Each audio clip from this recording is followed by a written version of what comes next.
Hi guys, it's your guy Greg Giants here with another Giants video, and this time it's our Week 10 preview versus the Chicago Bears at Soldier Field. Now again, before I get into it, history for me. The last time we played the Chicago Bears was our only playoff year of the 2020s, and that was 2022 when we went 9-7-1.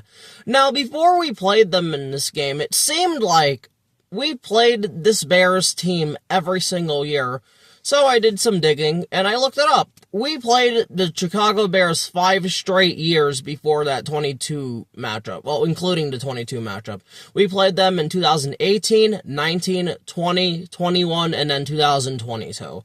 Now, we haven't played them in 3 years, because just, we finished in different spots in the standings, but it just used to be a time when we just used to play them, man. And I think we went 2-3 in those 5 matchups, but the last time we played them in 22, we ended up winning 20-12. And it really wasn't that, it wasn't really an offensive showdown explosion. Like, Daniel Jones, I think, went like 8 for 13 for 74 yards. Justin Fields at that time, 11 for 22. So neither team really did anything, but we ended up winning 20-12, but still. These two teams have a historical rivalry, facing each other since 1925. The Bears do lead the all-time matchup, I believe, 36-25, with, I believe, like 2 or 3 ties, but hopefully the Giants can win. I'm going to give my prediction at the end of the video. But regardless, it's that time of the video. It is the Giants injury report, and holy crap, based on what's on the screen, we have 19 players on this injury list, man. I mean, it just doesn't stop, man. But I'm going to get into it now. Cornerback Paulson Adebo with a knee injury. He did not practice on Wednesday. He did not practice on Thursday. He did not practice on Friday. For a second straight week, he has been ruled out, which sucks. Wide receiver Butte Collins with a neck injury. He did not practice on Wednesday. He did not practice on Thursday. He did not practice on Friday. He has also been ruled out. Outside linebacker Victor Demichici with a shoulder. Did not practice on Wednesday. He did not practice on Thursday. And he was limited on Friday. He is doubtful to play. That's a 25% chance. I'd like to see Demichici in there because he's supposed to be the pass rush specialist, but it's just whatever, man. Offensive tackle Jermaine Illuminor for the Giants with a pec injury. He did not practice on Wednesday. He was limited on Thursday. He was limited on Friday. He is ruled as questionable, but I had heard more than likely he's going to play. He was looking good in practice these last 2 days, so that's good. Defensive lineman Chauncey Golston, a.k.a. Casper the Friendly Ghost at this point, with a neck. He did not practice all 3 days. He has been ruled out. I'm getting tired of this for real, man. This guy's got to play eventually at some point, right? Anyway, inside linebacker Darius Musa with an ankle injury. He did not practice on Wednesday. He did not practice on Thursday. He did not practice on Friday. He has been ruled out, so that's just great, because we're already thin at linebacker. Now we're even thinner. Center John Michael Schmitz with a shin injury. He did not practice all 3 days. He has been ruled out, so it's going to be Austin Schlottman filling in for him on Sunday. Thomas Fidone, tight end for the Giants, with a foot injury, limited on Wednesday, limited on Thursday, and a full participant on Friday. He is off the injury list, which is great for us. Now we really get some good news, and cornerback Cordell Flott, with a concussion, non-contact, limited on Wednesday, full on Thursday, full on Friday. He was cleared, I believe, on Wednesday or Thursday, one of those 2 days. He is off the injury list. He is going to play, which really helps us. Linebacker Neville Hewitt, one of the practice squad guys we signed from Houston, with a foot injury, limited on Wednesday, limited on Thursday, and a full participant on Friday. He is off the injury list, so he is good to go. Safety Javon Holland with a knee injury. He was limited on Wednesday, limited on Thursday, and limited on Friday. And he is questionable to go. Hopefully he can play, because that would be great for us. Theo Johnson, tight end with a shoulder injury, limited on Wednesday, full participant on Thursday, and full participant on Friday. He is good to go. They really should check his hands, though, to make sure he can actually, catch the goddamn ball. But, hey, we'll see what happens. Defensive lineman Rakeem Nunez Roches with an elbow, limited on Wednesday, full on Thursday, and then went back down to limited on Friday. He is off the injury list, though, so that's good. Cornerback Andrew Phillips with a calf injury, limited on Wednesday, limited on Thursday, and then limited on Friday. He is off the injury list. He is good to go. Tight end Daniel Bellinger with a neck injury, and by the way, 6 of these players have neck injuries, so, regardless, though, Bellinger, full participant all 3 days. He is off the injury list, and he's going to play. We severely missed him last week, so I'm happy he's coming back to play. Safety Dane Belton with a neck injury, full participant all 3 days. He is going to play. He's off the injury list. Tackle Andrew Thomas. Now, you don't have to be alarmed. This was just non-injury related. This was just a rest day for him on Thursday. So, he did not practice on Thursday, again, rest, and then full participant on Friday. He's off the injury list, he is good to go. Then last but not least, linebacker Demetrius Flanagan Fowles with a pec injury. He was not on the injury list on Wednesday, ended up coming on it on Thursday when he just practiced limited, and then he was a full participant on Friday. And he is off the injury list, and he is going to go. So I believe that's it for the Giants, but wait a minute. I see one more name here. Some guys have all the luck. I was born with glass bones and paper skin. Every morning I break my legs, and every afternoon I break my arms. At night, I lie awake in agony until my heart attacks put me to sleep. Oh, no! No!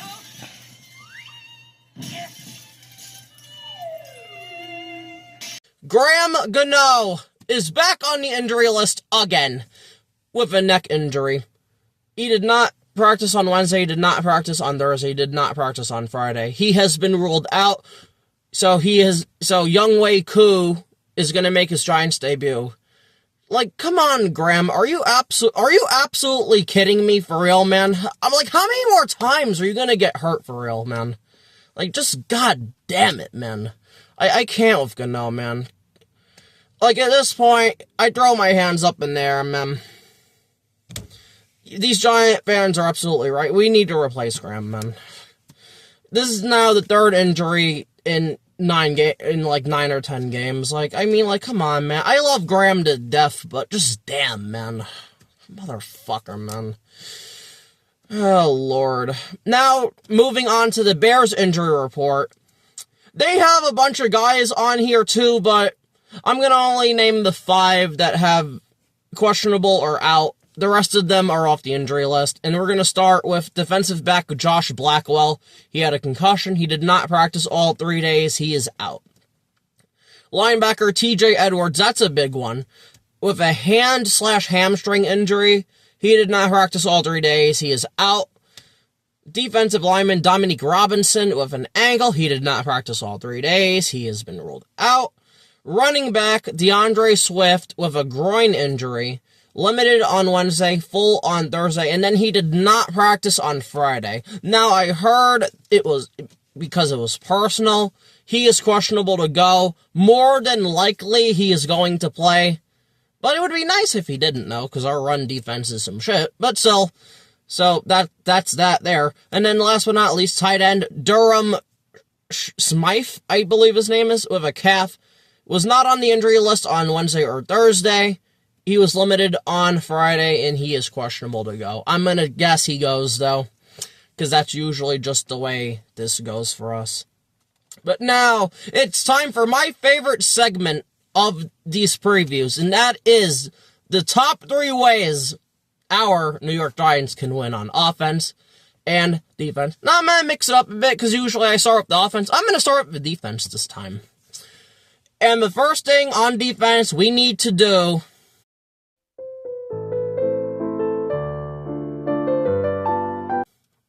we need to stop the run, man. And again, I'm going to keep pounding this drum over and over and over and over again. You just need to stop the run. To me, you can't allow them more than 100 yards on the ground. There needs to be an emphasis in place to stop the run. Whether it's the outside runs, it's the stretches, it's the tosses, it's the pitches, it's a wide receiver jet. You gotta stop the run, man. Then on the inside, Dexter Lawrence and Raheem Nunez-Roches, Roy Robertson-Harris. Just don't let them move you. Just be in the way. That's all you have to do, man. Again, you gotta stop the run at some point, because that's how we're getting beat, man.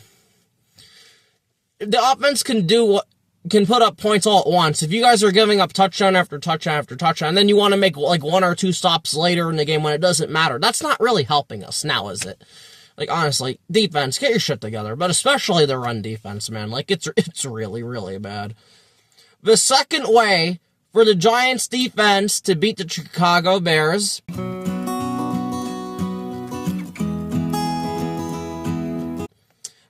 Just make Caleb Williams beat you, man.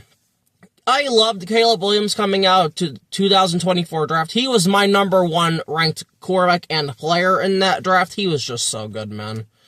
Out of USC. Like, he was unfreaking believable. But you gotta make him beat you, because he's been inconsistent so far in his young career, man. And if the running game gets going and is crushing us, Caleb Williams is just going to be able to do what he wants, because he has the talent, man. Hell, they put up 49 points against the Cincinnati Bengals last week. Now, I know, yes, it's the Cincinnati Bengals defense, but Giant fans, we're not too far off from being that defense. I mean, we have more talent than them, but just with the effort and everything going on right now, I would not be surprised that if things don't work out, that we get a 40 spot put up on us. So again, you gotta make Caleb beat you, man, and that starts by stopping the run. And then the third and final way this Giants defense can win and beat the Bears is...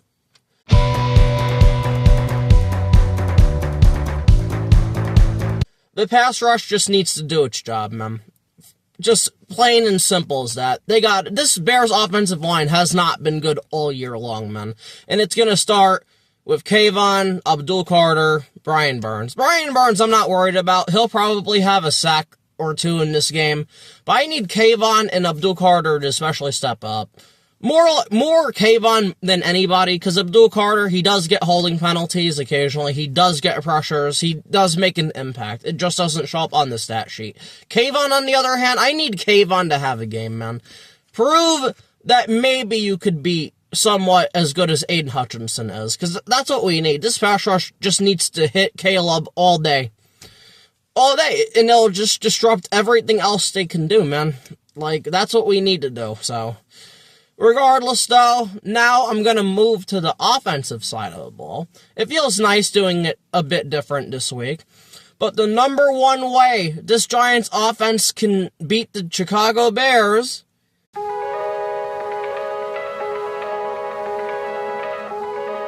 the run game needs to get started early and often in this game. Last week, the run game was non-existent, except really Jackson Dart, but like Tyrone Tracy had 5 rushes for 18 yards. Devin Singletary was the hot hand. He didn't get enough opportunities, though.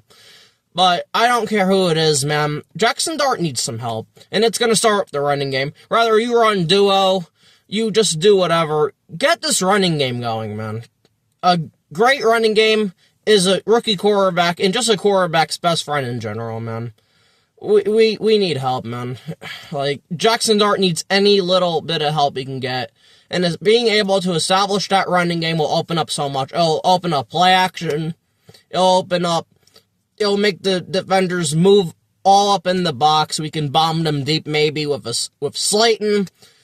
Theo over the middle. It just opens up that much and opens your playbook, especially if you're in 3rd and medium and stuff, like 3rd and short, because the run game's doing well. That would establish a lot and be able to help us. And it would be a big reason if and how we win this football game.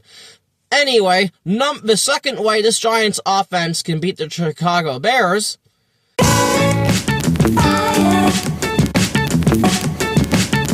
Mike Kafka just needs to be better than he was last week. I'm sorry. Last week, that was one of Mike Kafka's worst called games, man. I really didn't like the calls. I didn't like them running Jackson Dart in a 3-possession game for a touchdown.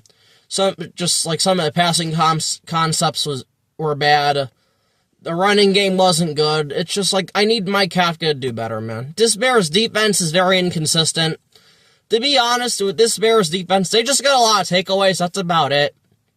Rather than that, they're getting smoked. Like, they gave up 42 points to Joe Flacco, so it's like, I don't trust this Bears defense. They have nobody on the defensive line that really scares you. I guess maybe Austin Booker. But if Jermaine Illuminor plays, we're not going to have a problem.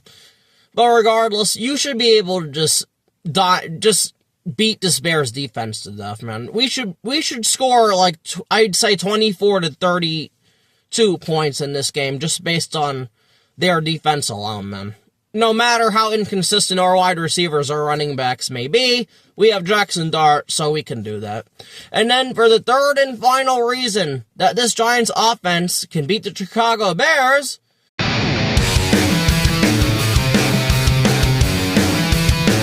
and this is just going to be simple, because I hate having to use the same shit, so I'm going to use a different one. Catch the damn ball, man. Period. Theo Johnson last week, 2 drops. Darius Slayton, 1 drop. Wandale, I believe, had a drop. Just catch the ball, man. Jackson Dart's literally putting most of his passes, I'd say like 90% of them, in the perfect spot. Just catch the damn ball, man. Like, seriously, like, Jackson Dart's losing like 200 to 300 yards because these guys aren't catching the damn ball. And at this point, catch the ball, man. Just do your job. Like, it's not that damn difficult. Like, literally, man. Like, what more do you want Jackson Dart to do? Just do your job, guys. Please, catch the ball. Moving on to the X factor of this game, because I have one. For me, it's gonna be Young Hoku making his Giants debut. Again, I know, that might be a little bit outside the box, as people are gonna say the secondary, people are gonna say that. I'm just gonna go with Young Hoku, though. Just make your field goals, man. Establish yourself as one of the NFL's best kickers that you used to be. He has the yips right now. That's all it is. All these kickers go through it. Graham Gano in his Washington career went through it. Like, I get it. But Young Hoku, just do your job, man. Just make field goals, and please make extra points. That's it. That's all I'm asking from you. You are my Giants X Factor this week. And then last but not least, I have the score prediction for this game. Just gonna be honest with you guys. I could very much see us winning this game. The weather's supposed to be really bad in Chicago this week. A lot of wind, rain, stuff like that, but I don't think we're gonna win this game. This Giants defense, I have no confidence in it, man. The pass rush, they're not trying. The secondary's not talented enough. The linebackers aren't talented enough. The way we're going to win this game is if the defense steps up, and I haven't yet to see that yet. So, until this defense steps up, man, I'm going to pick the Chicago Bears to win this game. I'm going to say they win by a score of, I'd say 28-21 Chicago. I gotta see more from this defense, man. I gotta see them have a game where they can step up. The last time this defense stepped up was week 4 against the Los Angeles Chargers. But rather than that, this defense really hasn't done shit this year. And if you think they have, then you're just lying to yourself, man. And I'm not gonna lie and bullshit on this channel. If this Giants defense can play like the defense we know they can beat, despite Bowen or not, they can win pretty much any game they're in, as long as the offense does its part. And the Giants offense has been doing its part. They've been scoring points. I think the lowest point total we've had with Jackson Dart so far was the Saints game with 14. But the Giants offense has been doing its job, man. I need this defense to step up, and I need them to give effort, because that's mainly the problem. These guys have given up, and they're not giving effort. Rather, they're tired of losing. They're tired of Shane Bowen. I don't give a damn. You're getting paid millions of dollars. I work a job. I'm not allowed to just not give effort or I'll get fired. You, the viewer watching, working a job, whether it's an 8-hour job, 10-hour job, or 12-hour job, whatever it is you do, you can't quit. You can't lack effort or you'll get fired. And I hold these athletes to that standard. You're getting paid millions upon millions of dollars that most of us will never see in our lifetimes. Stop the fucking bitching, moaning, whining, complaining. Stop the crying and fucking do your job and give effort. Like, just Lord, like, I'm just sick of the excuses, man. But regardless, that's gonna be it for me. This has been your guy, Greg Giants. I appreciate you watching. Please like, share, and subscribe. And I'll see you after the game on Sunday for my reaction. And hopefully I'm wrong and it's a good reaction, man. But for right now, peace out.